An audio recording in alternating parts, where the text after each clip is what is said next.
How good does that look? G'day. G'day. Thanks for stopping by. Yep. Well, we've been asked on many occasions about how we go with cooking while we have been travelling. And as we said previously, although it looks like we eat out a lot, we in fact don't. We do a lot of cooking. In fact, Walt, we love cooking, don't we? We do. We both love cooking. Both enjoy it, yep. And so we cook a lot at home. Yeah. And we have quite an array of cooking gear that we take along with us. Yeah, we do. So some we have used more than others. Yep. And some we have different opinions on. Oh yeah. Well, let's just say, depending on who you ask, some of our gear has just enjoyed a lap around Australia without really contributing much. You think so? So stick around and we will go through all the various cooking methods and gear we have used or considered. And our views on each one. Yep. Well, let's take a look at the gear we got. Yep. Alright, starting at the front of the van, we've got the Weber. Now the Weber... It's a baby Q Weber. We chose the black so that we couldn't see how dirty it is. Yep, hide a lot of sins. Absolutely. And we do actually use this Weber a lot, don't we? Quite a bit, yeah. We use it for both barbecuing, but we also use it as an oven, for our baking oven. And yeah, this is something that I think we could both agree, Paul, that has been useful. Yep. Yeah. Great piece of gear.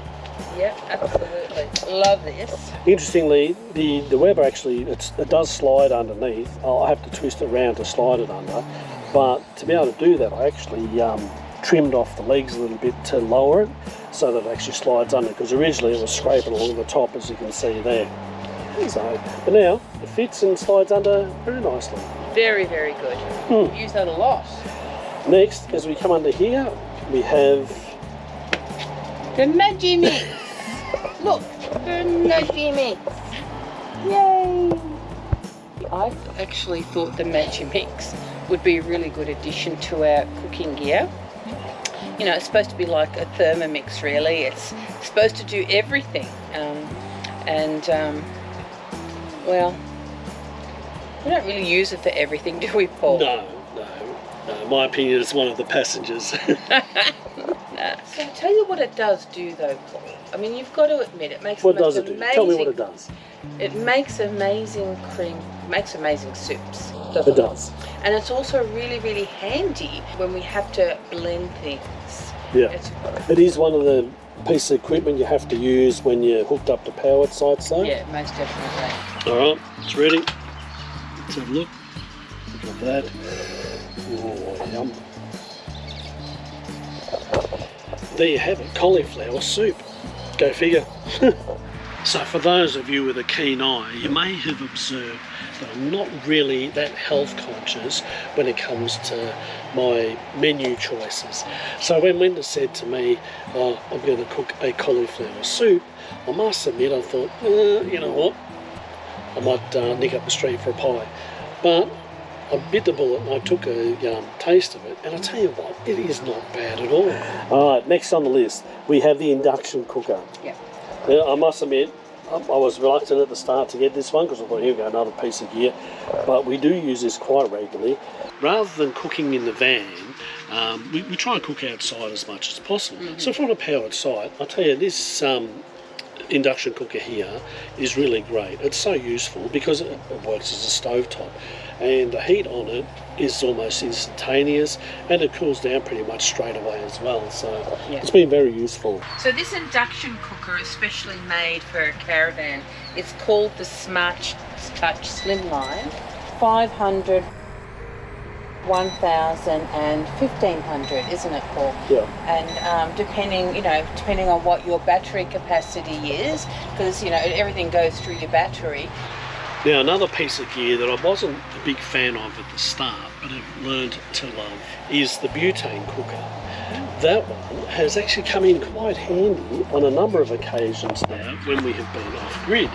It actually punches out quite a bit of heat, and Yeah, it's been really good for off-grid cooking, and even if we're away from the van, to have it in the car, it's handy just to warm up a bit of lunch if you're away from somewhere for the full day. Yeah, boil the kettle.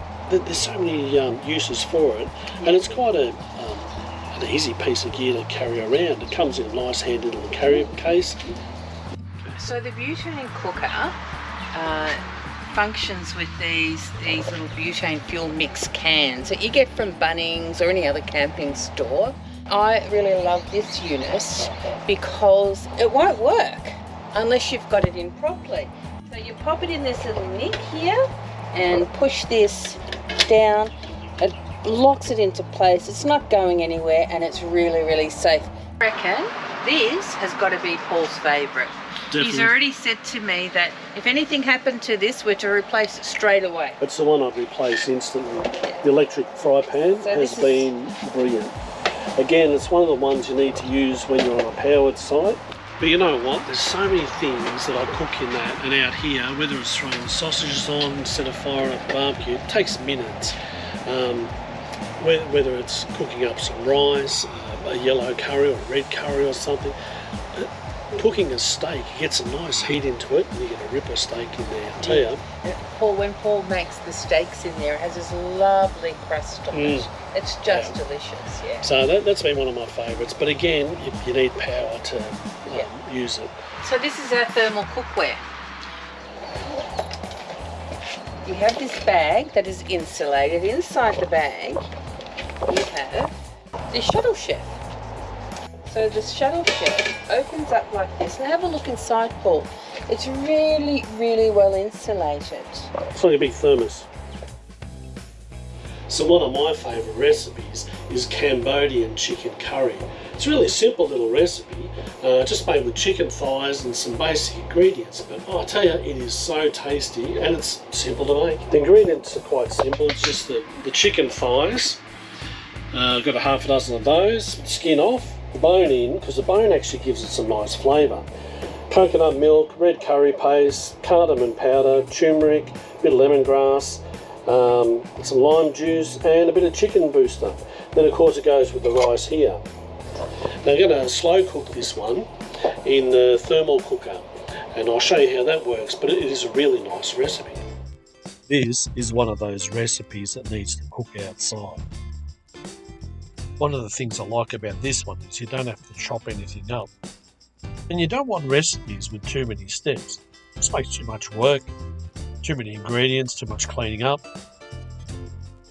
This meal will do us for a couple of nights and we'll put one serve away in the freezer. I'll put the recipe in the description below if you're interested in testing it out.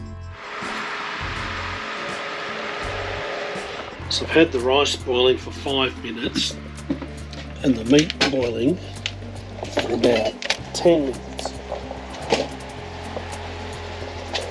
And what you do is you put the meat in with this straight on top of it.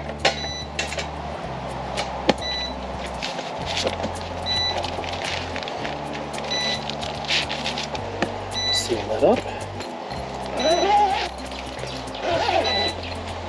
And that's it. So 6 hours from now, all good to go. This thing doesn't like it when you don't have anything on it. Turn off. Right. And that is Cambodian Chicken Curry. So, look forward to eating that tonight. Me too. Yum, yum, yum. Alright, let's open this up and have a look. Okay. One.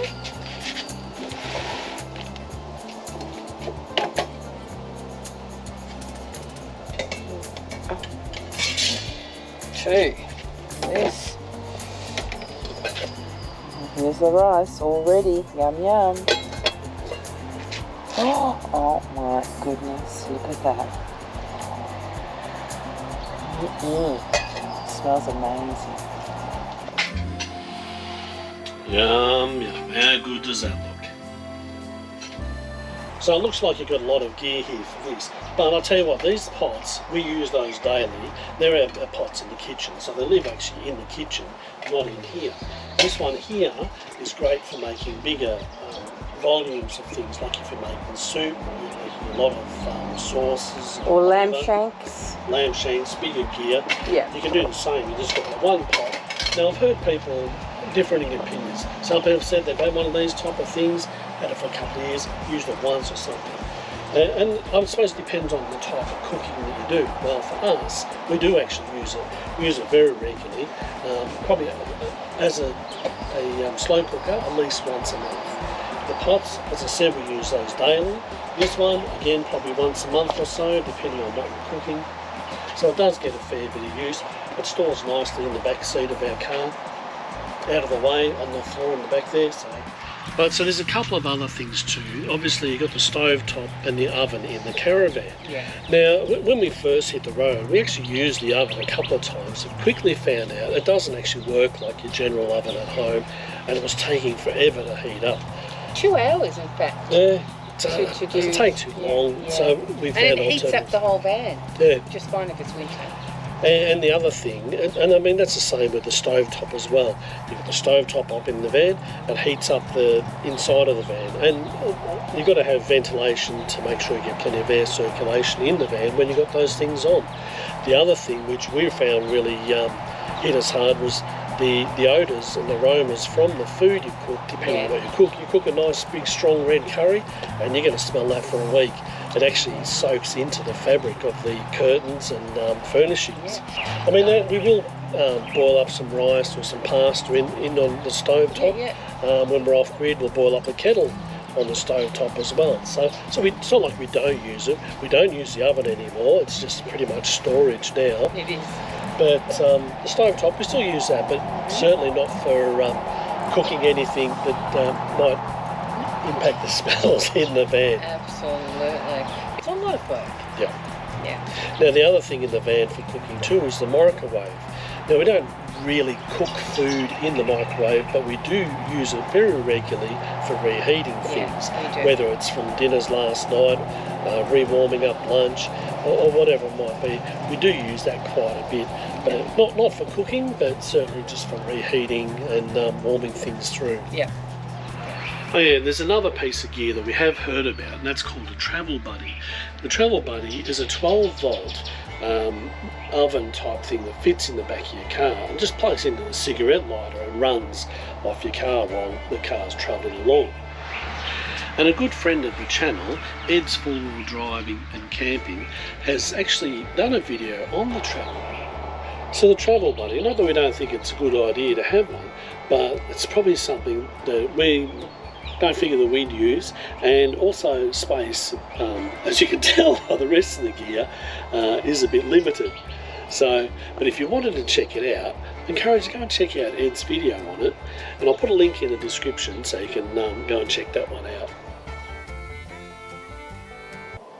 So there are a couple of other options that we haven't mentioned so far, like the camp oven, the Dutch oven. Yeah, so that's one of those, those big cast iron heavy pots with a lid. You throw them in the open fire. Yeah, use them with open fires and with coals and with tripods and all that kind of thing. And they're a lot of fun. I remember when we were a bit younger, when our kids were a bit younger, and we used to go away camping, we'd use one of those. And it was always good fun. And you could never replicate the flavour you got out of one of those, would you? No. Yeah. We did leave home with one of those. Yeah, we did. And we carried it around, but we just found we weren't using it though, were we? No, but we do speak to people, don't we, Paul, who absolutely love these Dutch ovens still. Yep, swear by it. It comes down to personal preferences too. Yeah, absolutely. Yeah. We've also found that most campgrounds, and some even free campgrounds, have camp kitchens. Even with the free camps, you'll often find that they at least have a barbecue and table and chairs around. Yeah, sometimes. Some of them actually have a bit more than that. I remember the one at Chinchilla Dam. That had a really elaborate camp kitchen for a free camp. It was great. It was amazing, wasn't it? You don't get that very often in free camps. Better than some of the paid camps, Yeah, it was. Yeah. It was really, really And then good. in the paid camps, like there's a varying degree again, like the one at Oasis Caravan Park, that was really nice. It was lovely. Yeah. And there's been a few of those kind of ones. I remember Ballarat. And what I love about them is that these amazing camp kitchens have ovens. Yeah. So, you know, all the things that we can't do generally, we do. And then you've got some that don't seem to have quite the standard that you would maybe use for preparing a meal in. Yeah. And although Paul and I use these camp kitchens from time to time, I think generally we tend to cook in and around the van, don't we? Yeah. Yeah, back of the van, mainly for convenience. I think it's more because we have all our gear set up here, we know what we have, put our hands on to it straight away. Yeah. Whereas in the camp kitchen, if you forgot something, you're going to come back for it. Oh, especially when those herbs and spices, oh, I'm done, I forgot the basil, and you have to run back just for basil. So it is much more convenient for us. But one of the benefits of a camp kitchen, I think, is the fact that it's a great place to socialise and meet people. Yeah. We've met some amazing people sitting around at the camp kitchens just having a chat and sit down with a beer and a wine. And travel stories? yeah, it's great place to meet people and catch up. Yeah. I hope you enjoyed checking out what we use for cooking, and I hope it's given you some ideas. Yeah, hopefully it's been helpful. Yeah. So this has been our experience, and I think, Paul, the top of my list would definitely be the Weber and the induction cooker and the electric fry pan. They're my three favourites of all time. Yeah, I put those up in the top for sure. Yeah. I think then the thermal cooker, the butane cooker. The butane cooker, we tend to use it only when we're off grid. So if we're not connected to power or away from the van, we'd use that. Yeah.